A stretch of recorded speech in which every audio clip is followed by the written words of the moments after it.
ಹೀಗೆ ಬಂದ್ ಬಂದ್ ಬಂದ್ ರಸ್ತೆಗಿಳಿಯದ ಬಿಎಂಟಿಸಿ ಕೆಎಸ್ಆರ್ಟಿಸಿ ಬಸ್ಸು ಜನರು ಇದರಿಂದ ಪರದಾಡಬೇಕಾದಂತ ಪರಿಸ್ಥಿತಿ. ಬೆಳಗ್ಗೆಯಿಂದಲೂ ಬಸ್ ಇಲ್ಲದೆ ಪ್ರಯಾಣಿಕರು ಪರದಾಡ್ತಾ ಇದ್ದಾರೆ. ಬೆಂಗಳೂರಿನ ಮೆಜೆಸ್ಟಿಕ್ ಬಸ್ ನಿಲ್ದಾಣದಲ್ಲಿ ಪರದಾಡಬೇಕಾದಂತ ಪರಿಸ್ಥಿತಿ ನಿರ್ಮಾಣ ಆಗಿದೆ. ಕೆಎಸ್ಆರ್ಟಿಸಿ ಬಸ್ ನಿಲ್ದಾಣಕ್ಕೆ ಬಂದ ಖಾಸಗಿ ಬಸ್ಗಳು ಹಾಸನ ಭಾಗಕ್ಕೆ ತೆರಳೋಕೆ ಖಾಸಗಿ ಬಸ್ಗಳ ವ್ಯವಸ್ಥೆಯನ್ನ ಮಾಡಲಾಗ್ತಾ ಇದೆ. ನೋಡಿ, ಇವತ್ತು ಬಂದ್ ಅಂತ ಕರೆ ಕೊಡಲಾಗಿತ್ತು, ಆದರೆ ಒಂದಷ್ಟು ಗೊಂದಲಗಳಿತ್ತು.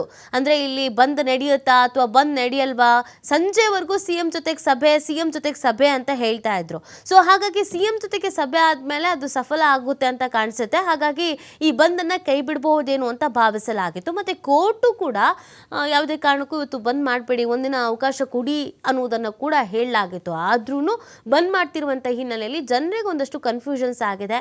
ಇವತ್ತು ಬಂದಿರುತ್ತೋ ಇಲ್ವೋ ಅನ್ನುವಂಥ ಅಂದಾಜಿನ ಮೇಲೆ ಕೆಲವರು ಬಂದಿದ್ದಾರೆ, ಇನ್ನು ಕೆಲವರು ಬಂದೆಲ್ಲ ಇರಲ್ಲ ಅಂತ ಬಂದಿದ್ದಾರೆ. ಹಾಗಾಗಿ ಸಾಕಷ್ಟು ರೀತಿಯಾದಂಥ ಸಮಸ್ಯೆಯನ್ನು ಇದೀಗ ಎದುರಿಸಬೇಕಾದಂಥ ಪರಿಸ್ಥಿತಿ.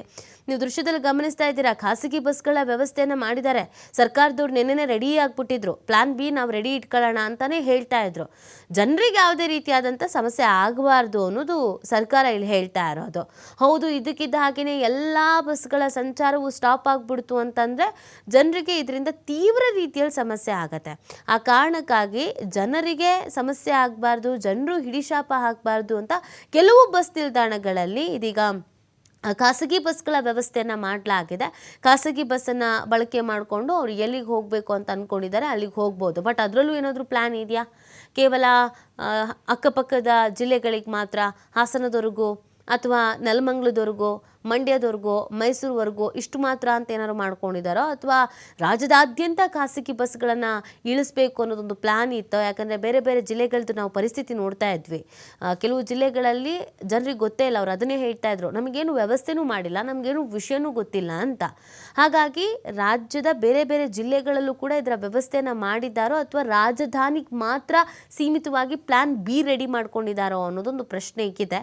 ಸದ್ಯ ಎಲ್ಲ ಕಡೆಯಲ್ಲೂ ಕೂಡ ಖಾಲಿ ಹೊಡಿತಾ ಇದೆ ಬಸ್ ನಿಲ್ದಾಣಗಳು. ಬೆಂಗಳೂರಿನ ಮಟ್ಟಿಗೆ ನಾವು ಗಮನಿಸೋದಾದ್ರೂ ಕೂಡ ಶಿವಾಜಿನಗರ ಆಗಿರ್ಬೋದು, ಯಶವಂತಪುರ ಆಗಿರ್ಬೋದು, ಅಥವಾ ಮೆಜೆಸ್ಟಿಕ್ ಆಗಿರ್ಬೋದು, ಈ ಮೇನ್ ಬಸ್ ನಿಲ್ದಾಣಗಳಲ್ಲೇ ಬಸ್ಗಳ ಓಡಾಟ ಇಲ್ಲ. ಕೆಲವು ಬಸ್ ನಿಲ್ದಾಣದಲ್ಲಿ ವಿರಳವಾಗಿ ಕಾಣಿಸ್ಕೊಳ್ತಾ ಇತ್ತು, ಆದರೆ ಅದು ನೈಟ್ ಶಿಫ್ಟಿನ ಬಸ್ಗಳು ಅನ್ನೋದನ್ನು ಕೂಡ ಹೇಳಲಾಗ್ತಾ ಇದೆ. ಇನ್ನು ಕೆಲವೊಂದಷ್ಟು ಬಸ್ಗಳು ಬೀದಿಗಿಳಿಬೇಕಾ ಬೇಡವಾ ಅನ್ನುವ ಗೊಂದಲದಲ್ಲೇ ಬೀದಿಗಿಳಿದಿದ್ದು ಇದೆ. ಯಾಕಂದರೆ ಅವ್ರವ್ರ ಮಧ್ಯೆ ಹೊಂದಾಣಿಕೆ ಅನ್ನೋದು ಇಲ್ಲ. ಎರಡು ಟೀಮ್ ಆಗಿಬಿಟ್ಟಿದ್ದಾರೆ, ಬಣಗಳಾಗ್ಬಿಟ್ಟಿದ್ದಾರೆ. ಹಾಗಾಗಿ ಒಂದು ಬಣದವರು ಸ್ಟ್ರೈಕ್ ಮಾಡ್ತೀವಿ ಅಂತ, ಇನ್ನೊಂದು ಬಣದವರು ಸ್ಟ್ರೈಕೆಲ್ಲ ಏನು ಬೇಡ ಅಂತ. ಸೊ ಹಾಗಾಗಿ ಒಂದಷ್ಟು ಸಮಸ್ಯೆಗಳಂತೂ ಖಂಡಿತವಾಗಿ ಇದೆ. ಇದು ಸಮಯ ಕಳೀತಾ ಏನಾದರೂ ನಾರ್ಮಲಾಗಿ ಬಸ್ ಓಡಾಡುತ್ತಾ ಅಥವಾ ಈಗ ಓಡಾಡ್ತಾ ಇರೋ ಬಸ್ಸು ಓಡಾಡಲ್ವಾ, ಇದು ಪ್ರಶ್ನೆ ಇದೆ.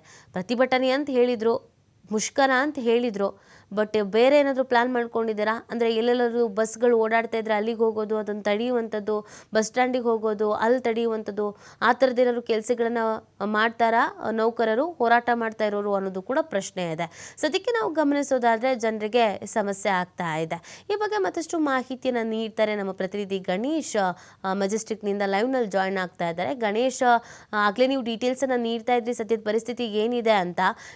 ಈಗ ಬಸ್ಗಳ ಸಂಖ್ಯೆಯಲ್ಲಿ ಓಡಾಟ ಕಮ್ಮಿ ಆಗಿದೆಯಾ ಅಥವಾ ಬೇರೆ ವ್ಯವಸ್ಥೆಗಳನ್ನ ಮಾಡ್ಕೊಂಡಿದ್ದಾರೆ? ಹೇಗಿದೆ ಪರಿಸ್ಥಿತಿ? ಇದಕ್ಕೆ ಮುಂಚಿತವಾಗಿ ನಾವು BMTCಯಲ್ಲಿದ್ದಂತಹ ಚಿತ್ರಣವನ್ನು ತಮಗೆ ವಿವರಿಸ್ತೀವಿ. ವೀಕ್ಷಕರು ಕೂಡ ಏನು ಚಿತ್ರಣ ಕಂಡು ಬರ್ತಾ ಇದೆ ಮೆಜೆಸ್ಟಿಕ್ಕಿನ BMTC ಬಸ್ ನಿಲ್ದಾಣದಲ್ಲಿ ಅನ್ನೋಂಥದ್ದನ್ನು. ಆದರೆ ಇದೀಗ ನಾವು KSRTCಯಲ್ಲಿ ತದ್ವಿರುದ್ಧವಾಗಿ ಕಾಣಿಸ್ತಾ ಇದೆ. ಇಲ್ಲಿ ಖಾಸಗಿ ಬಸ್ಗಳಿಗಾಗಲೇ KSRTC ಬಸ್ ನಿಲ್ದಾಣಕ್ಕೆ ಪ್ರವೇಶವನ್ನು ಮಾಡಿರುವಂಥದ್ದು. ಮುಖ್ಯವಾಗಿ ನಾವು ಇಲ್ಲಿ ನೋಡ್ಬೋದು, ಚಿಕ್ಕಬಳ್ಳಾಪುರ, ಹಾಗೆಯೇ ಚಿಕ್ಕಮಗಳೂರು, ಹಾಸನ, ಸಕಲೇಶಪುರ, ಮಡಿಕೇರಿ ಈ ಭಾಗಕ್ಕೆ ಜನರು ತೆರಳುತ್ತಾರೆ. ಮಂಗಳೂರಿಗೆ ತೆರಳುವಂತಹ ಪ್ರಯಾಣಿಕರು ಕೂಡ ಸಾಕಷ್ಟು ಇದ್ದಾರೆ. ಇಡೀ ಬಸ್, ಈ ಒಂದು ಖಾಸಗಿ ಟ್ರಾವೆಲ್ಸ್ ಅವರ ಬಸ್ ಏನಿದೆ, ಬಸ್ ಇದು ಸಂಪೂರ್ಣವಾಗಿ ಫುಲ್ ಇರುವಂಥದ್ದು. ಮುಖ್ಯವಾಗಿ ಇವರು ದೊಡ್ಡಬಳ್ಳಾಪುರ, ಚಿಕ್ಕಬಳ್ಳಾಪುರಕ್ಕೆ ಹೋಗುವಂತಹ ಪ್ರಯಾಣಿಕರು ಇರ್ತಾರೆ. ಈ ಒಂದು ಸಂದರ್ಭದಲ್ಲಿ ಬೇರೆ ಬೇರೆ ಕೆಲಸಗಳಿಗೋಸ್ಕರ ಬೆಂಗಳೂರಿಗೆ ಬಂದಂಥವರು, ಜಿಲ್ಲೆಗಳಿಂದ ಬಂದಂಥವ್ರ ಸಂಖ್ಯೆ ಇದೆ. ಹಾಗಾಗಿ ಇವರು ಕೂಡ ಮಾತನಾಡಿಸುವಂಥ ಪ್ರಯತ್ನವನ್ನು ಮಾಡ್ತಿರ್ತಾರೆ. ತಾವು ಏನಕ್ಕೆ ಬಂದಿದ್ರಿ, ಬಸ್ ಸಿಗ್ತಾ ಇಲ್ಲ, ಹೇಗೆ? ಹೌದು ಸರ್, ನಾವು ಬೆಳಗಾವಿ ಜಿಲ್ಲೆದವ್ರಿ. ಬೆಳಗಾವ್ ರೀ. ಚಿಕ್ಕಬಳ್ಳಾಪುರ ಹೋಗ್ಬೇಕ್ರಿ. ಏನಕ್ಕೆ ಬಂದಿದ್ದೀರಿ? ಅಲ್ಲಿ ನಮ್ಮ ಕೆಲಸ ಐತ್ರಿ, ಬಂದೇವ್ರಿ. ಹಾಂ, ಈಗ ಬಸ್ ಇಲ್ರಿ, ಈಗ ಬರೋತಕ ನಾವು ಕೂತಿದ್ದೇವ್ರಿ 2 ತಾಸು ಆತ್ರಿ. ಹಾಂ, ನಮ್ಮ ಕೆಲಸ ಮುಂದೆ ಆಗೋದು ಹಂಗ್ರಿ ಅಲ್ಲಿ. ನಿಮ್ಗೆ ಏನೇನು ತೊಂದರೆ ಇದೆ ಸರ್? ನಾವು ಮುಂಜಾನೆ SRS ಬಸ್ಸಿಂದ ಇಲ್ಲಿ ಬಂದ್ವಿ. ಇಲ್ಲಿ ಬಂದು ನೋಡ್ತಾ ಇದ್ರೆ ಬಸ್ಸೇ ಇಲ್ಲ. ಪ್ರೈವೇಟ್ ಬಸ್ಗಳು ಇಲ್ಲಿ ಬಸ್ ಸ್ಟ್ಯಾಂಡಲ್ಲಿ ನಿಂತಿದ್ದಾವೆ, ಗೌರ್ಮೆಂಟ್ ಬಸ್ಗಳು ಬಂದಾಗಿದ್ದಾವೆ. ಓಕೆ. ಇನ್ನು ನಾನು ಮತ್ತಷ್ಟು ಪ್ರಯಾಣಿಕರನ್ನು ಮಾತನಾಡಿ ಸರ್, ಈಗ ರೇಟ್ಗಳ ವೈಸ್ ನೋಡಿದ್ರೆ ಪ್ರೈವೇಟ್ ಬಸ್ಸಿಗೂ ಗೌರ್ಮೆಂಟ್ ಬಸ್ಸಿಗೂ ಎಷ್ಟು ವ್ಯತ್ಯಾಸ ಇದೆ? ಗೊತ್ತಿಲ್ಲ, ಇನ್ನೂ ಟಿಕೆಟ್ ಪರ್ಚೇಸ್ ಆಗಿಲ್ಲ, ಟಿಕೆಟೇ ಪರ್ಚೇಸ್ ಆಗಿಲ್ಲ. ಟಿಕೆಟ್ ಪರ್ಚೇಸ್ ಆದ್ಮೇಲೆ ಹೇಳ್ಬೋದು. ನಿಮಗೆ ಇವತ್ತು ಎಷ್ಟು ಅನಿವಾರ್ಯತೆ ಇತ್ತು? ಬಸ್ಸನ್ನು ಎಷ್ಟು ಡಿಪೆಂಡ್ ಆಗಿದ್ರಿ? I am a professor of ESI medical college, ಪ್ರೈವೇಟಲ್ಲಿ ಸರ್ಜರಿ ಮಾಡಿದ್ದೀನಿ ಚಿಕ್ಕಬಳ್ಳಾಪುರ. ಅಲ್ಲಿ ಹೋಗಬೇಕು. ಮಸ್ಟ್ ಆ್ಯಂಡ್ ಶುಡ್ ಪೇಷಂಟ್ ಅಟೆಂಡೇ ಮಾಡಬೇಕು. ಇಟ್ ಇಸ್ ವೆರಿ ಇಂಪಾರ್ಟೆಂಟ್ ಅಂತ. ಓಕೆ ಸರ್, ನಿಮಗೆ ನಮ್ಮ ಮಾವ ಅವರೊಬ್ಬರು ತೀರ್ಕೊಂಡಿದ್ದಾರೆ. ಪ್ಯಾರಿಸ್ ಅಂದ್ರೆ ಅಲ್ಲಿ ಹೋಗ್ಬೇಕು. ಏನೋ ಮಾತಾಡೋಂಗಿಲ್ಲ. ಕೆಲವೊಂದು ಬಸ್ ರೇಟ್ಗಳ ಸಂಖ್ಯೆ ರೇಟ್ ಕೂಡ ಜಾಸ್ತಿ ಆಗಿದೆ ಅನ್ನೋಂಥದ್ದು, KSRTC ಇದಕ್ಕೂ ಬಹಳ ವ್ಯತ್ಯಾಸ ಇದೆ ಅನ್ನೋಂಥ ಮಾಹಿತಿ ಕೂಡ ಇದೆ. ಅದು ಗೊತ್ತಿಲ್ಲ, ಇನ್ನೂ ಇಶ್ಯೂ ಮಾಡಲಿಲ್ಲ. ಟಿಕೆಟ್ ಇಶ್ಯೂ ಮಾಡಿದ್ರೆ ಗೊತ್ತಾಗುತ್ತೆ. ಟಿಕೆಟ್ ಇಶ್ಯೂ ಮಾಡಿಲ್ಲ ಇನ್ನು. ಟಿಕೆಟ್ ಇಶ್ಯೂ ಇದು ನೀತಿ ಮುಖ್ಯವಾಗಿ ಪ್ರಯಾಣಿಕರು ಕೂಡ ಮಾತನಾಡ್ತಿರುವಂಥದ್ದು. ಇದ್ರ ಜೊತೆಗೆ ನಾನು ಬೇರೆ ಬೇರೆ ಬಸ್ ನಿಲ್ದಾಣಲ್ಲೂ ಕೂಡ ಅಂತಂದರೆ ಬೇರೆ ಬೇರೆ ಭಾಗಕ್ಕೆ ತೆರಳುವಂತಹ ಬಸ್ಗಳ ಸಂಖ್ಯೆಯನ್ನು ಕೂಡ ನಾವು ನೋಡ್ಬೋದು. ಪ್ರಯಾಣಿಕರು ಕೂಡ ಸಾಕಷ್ಟು ಸಂಖ್ಯೆಯಲ್ಲಿ ಕಡಿಮೆ ಇದ್ದಾರೆ, ತುಂಬ ವಿರಳ ಅಂತಲೇ ಹೇಳ್ಬೋದು. ಅಂತಹ ಸ್ಥಿತಿಯಲ್ಲೂ ಕೂಡ ಅನಿವಾರ್ಯತೆ ಇದ್ದಂಥವ್ರು, ನಾವೀಗ ಪ್ರಯಾಣಿಕರನ್ನು ಮಾತನಾಡಿಸುವಂಥ ಸಂದರ್ಭದಲ್ಲಿ ಆಸ್ಪತ್ರೆಗೆ ಹೋಗುವಂಥವ್ರು, ತೀರ್ಕೊಂಡವ್ರ ಅಂತಿಮ ದರ್ಶನ ಮಾಡಲಿಕ್ಕೆ ಹೋಗುವಂಥವ್ರು, ಹಾಗಾಗಿ ಅವ್ರನ್ನೂ ಕೂಡ ನಾನು ಮಾತನಾಡಿಸುವಂಥ ಪ್ರಯತ್ನವನ್ನು ಮಾಡಿದ್ವಿ. ಆದರೆ ಇಲ್ಲಿ ನಾವು ನೋಡ್ಬೋದು, ಈಗ ಬೆಂಗಳೂರು ಹಿಂದೂಪುರ ಅಂತಂದರೆ ಈ ಭಾಗಕ್ಕೆ ಹೋಗುವಂಥ ಬಸ್ಗಳಿದ್ರೂ ಕೂಡ ಚಾಲಕರಿಲ್ಲ, ನಿರ್ವಾಹಕರಿಲ್ಲ ಅನ್ನುವಂಥದ್ದು. ಅವರು ಒಂದು ರೀತಿಯಲ್ಲಿ ಬಸ್ಸನ್ನು KSRTC ಬಸ್ ನಿಲ್ದಾಣಗಳಲ್ಲಿ ಬಿಟ್ಟು ಹೋಗಿದ್ದಾರೆ. ಇನ್ನು ನಾವು ಮತ್ತಷ್ಟು ನೋಡ್ಬೋದು, ದೂರದ ಪ್ರಯಾಣಿಗಳಿಗೆ ಅಂತಂದರೆ ಬೇರೆ ಬೇರೆ ಕಾರಣಗಳಿಗೆ ವೆಕೇಷನಿಗೂ ಅಥವಾ ಫ್ಯಾಮಿಲಿ ಟ್ರಿಪ್ ಅಂತ ಬಂದಿರ್ತವರು, ಅವರು ಕೂಡ ಒಂದು ರೀತಿಯಲ್ಲಿ ಈಗ ಖಾಸಗಿ ವೆಹಿಕಲ್ಗಳನ್ನು ದುಪ್ಪಟ್ಟು 3 ಪಟ್ಟು ವ್ಯಯವನ್ನು ಮಾಡಿ, ಖರ್ಚನ್ನು ಮಾಡಿ ಖಾಸಗಿ ವೆಹಿಕಲ್ಗಳನ್ನು ಬುಕ್ ಮಾಡಿಕೊಂಡು ಹೋಗುವಂಥ ಸನ್ನಿವೇಶಗಳು ಕೂಡ ಈಗ KSRTC ಬಸ್ ನಿಲ್ದಾಣದಲ್ಲಿ ಕಂಡು ಬರ್ತಾ ಇದೆ. ಯಾಕೆಂದರೆ ಪ್ರಯಾಣಿಕರಿಗೆ ಬರುವಂಥದ್ದು ಬಸ್ ನಿಲ್ದಾಣಗಳಿಗೆ ಒಂದು ಪ್ರಯಾಣ ಮಾಡೋದಷ್ಟೇ ಅಲ್ಲ, ಅನಿವಾರ್ಯತೆಗೋಸ್ಕರ ಕೂಡ ಕೆಲವರು ಪ್ರಯಾಣಿಕರು ಬಂದಿರ್ತಾರೆ. ಅಂಥವರ ಸ್ಥಿತಿ ಇವತ್ತು ಶೋಚನೀಯವಾಗಿದೆ. ಬೆಳಗ್ಗೆಯಿಂದಲೂ ಕೂಡ ಬಸ್ಸು ಸಿಗ್ತಾ ಇಲ್ಲ. ಎಲ್ಲೋ ಒಂದು ರೀತಿಯಲ್ಲಿ BMTC ಬಸ್ ನಿಲ್ದಾಣಗಳಲ್ಲಿ ಬೆರಳಿಕೆಯಷ್ಟು ಬಸ್ ಸಂಚಾರ ಮಾಡಿದ್ರು ಕೂಡ KSRTCಯಲ್ಲಿ ಯಾವುದೇ ಬಸ್ಗಳು ಸಿಗ್ತಾ ಇಲ್ಲ. ಅದರಲ್ಲೂ ಮುಖ್ಯವಾಗಿ ಬೆಂಗಳೂರಿಂದ 100-150 ಕಿಲೋಮೀಟರ್ 200 ಕಿಲೋಮೀಟರ್ ಹೋಗುವಂತಹ ಜಿಲ್ಲೆಗಳೇನಿದೆ ಅಲ್ಲಿ ಸಾಕಷ್ಟು ಸಂಖ್ಯೆಯಲ್ಲಿ ಬಸ್ಗಳು ವಿರಳಾಗಿರುವಂಥದ್ದು.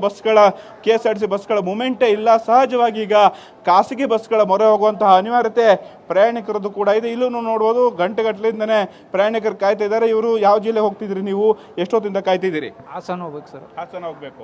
ಬಸ್ ಇಲ್ವಾ? ಇಲ್ಲ. ನಿಮಗೆ ಎಷ್ಟು ಅನಿವಾರ್ಯತೆ ಇದೆ ಈಗ ಬಸ್ಸಲ್ಲಿ ಹೋಗ್ಬೇಕಾಗ? ಭಾಳ ಅನಿವಾರ್ಯತೆ ಇದೆ ಸರ್. ಅನಿವಾರ್ಯತೆ ಇದ್ದದಕ್ಕೆ ಇಲ್ಲಿ ಕುಂತಿದ್ದೇವೆ. ಅನಿವಾರ್ಯ. ಈಗ ಏನಾದರೂ ಇಲ್ಲಿ KSRTC ಅಧಿಕಾರಿಗಳನ್ನು ಏನಾದರೂ ಮಾತನಾಡ್ತಾರಾ ಸರ್? ಯಾರು ಮಾತಾಡಿಲ್ಲ ಸರ್, ಮಾತಾಡಿಲ್ಲ ಯಾರು. ಈಗ ಖಾಸಗಿ ಬಸ್ಗಳು ಕೂಡ ಇಲ್ಲಿ ಬರ್ತಿವೆ, ಅದನ್ನ ಸಿಗ್ತಾ ಇದೆ ನಿಮಗೆ ಹಾಸನಕ್ಕೆ? ಇಲ್ಲ ಸರ್, ಖಾಸಗಿ ಬಸ್ ಬಂದಿಲ್ಲ. ಒಂದೇ ಬಂದಿತ್ತು, ಅದು ಎಲ್ಲೇ ಬೇರೆ ಕಡೆ ಬಿಟ್ಟಿದ್ದಾರೆ. ಓಕೆ. ನೀತಿ ಇಲ್ಲಿ ನಾವು ನೋಡ್ಬೋದು, ಖಾಸಗಿ ಬಸ್ಗಳು ಕೂಡ ಸ್ವಲ್ಪ ವಿರಳವಾಗಿದೆ. ಇನ್ನು ನಾನು ಬಸ್ ರೇಟನ್ನು ನಾನು ಹೇಳಬೇಕಾಗತ್ತೆ. ಬೆಂಗಳೂರಿಂದ ಏನು ಬೇರೆ ಜಿಲ್ಲಾವರ್ಗಳು ಹಾಸನ, ಚಿಕ್ಕಮಗಳೂರು, ಮಡಿಕೇರಿ, ಹಾಗೇನೆ ಮಂಗಳೂರು, ದಕ್ಷಿಣ ಕನ್ನಡಕ್ಕೆ ಹೋಗುವಂತಹ ಏನು ಪ್ರಯಾಣಿಕರು ಇರ್ತಾರೆ, ಆ ಬಸ್ಗಳ ರೇಟ್ ಕೂಡ ಜಾಸ್ತಿ ಆಗಿದೆ ಅನ್ನುವಂಥದ್ದು. ಈಗಾಗಲೇ ಇಲ್ಲಿಂದ ಬೆಂಗಳೂರಿಗೆ ಹಾಸನಕ್ಕೆ 400 ರೂಪಾಯಿಯನ್ನು ಪಡೆದುಕೊಳ್ತಾರೆ ಅನ್ನೋಂಥದ್ದು. ಸಹಜವಾಗಿ KSRTC ಬಸ್ 250 ರೂಪಾಯಿ ಸಹಜ ಇರಬಹುದೇನೋ, ನನಗೆ ಎಕ್ಸಾಕ್ಟ್ ಆಗೋದು ಆ ಪ್ರೈಸ್ ಗೊತ್ತಿಲ್ಲ. ಬಟ್ ದುಪ್ಪಟ್ಟು ವಸೂಲಿ ಖಾಸಗಿ ಬಸ್ಗಳಿಂದಲೂ ಕೂಡ ಆಗ್ತಾ ಇದೆ ಅನ್ನೋಂಥದ್ದು. ಒಟ್ಟಾರೆ ಏನಂತಂದರೆ ಸರ್ಕಾರಿ, ಅದರಲ್ಲೂ ಕೂಡ ಸಾರಿಗೆ ನೌಕರರ ಮುಷ್ಕರದ ಎಫೆಕ್ಟ್ ಏನಿದೆ, ಒಂದೆಡೆ ಪ್ರಯಾಣಿಕರಿಗೆ ದುಪ್ಪಟ್ಟು ಹಣವನ್ನು ನೀಡಿ ತಮ್ಮ ಸ್ಥಳ ತೆರಳಬೇಕಾದಂಥ ಅನಿವಾರ್ಯತೆ ಇದ್ದರೆ, ಇನ್ನೊಂದು ಅದನ್ನೇ ಬಂಡವಾಳವಾಗಿ ಖಾಸಗಿ ಕಂಪನಿಗಳು ಅಥವಾ ಖಾಸಗಿ ಬಸ್ ಮಾಲೀಕರು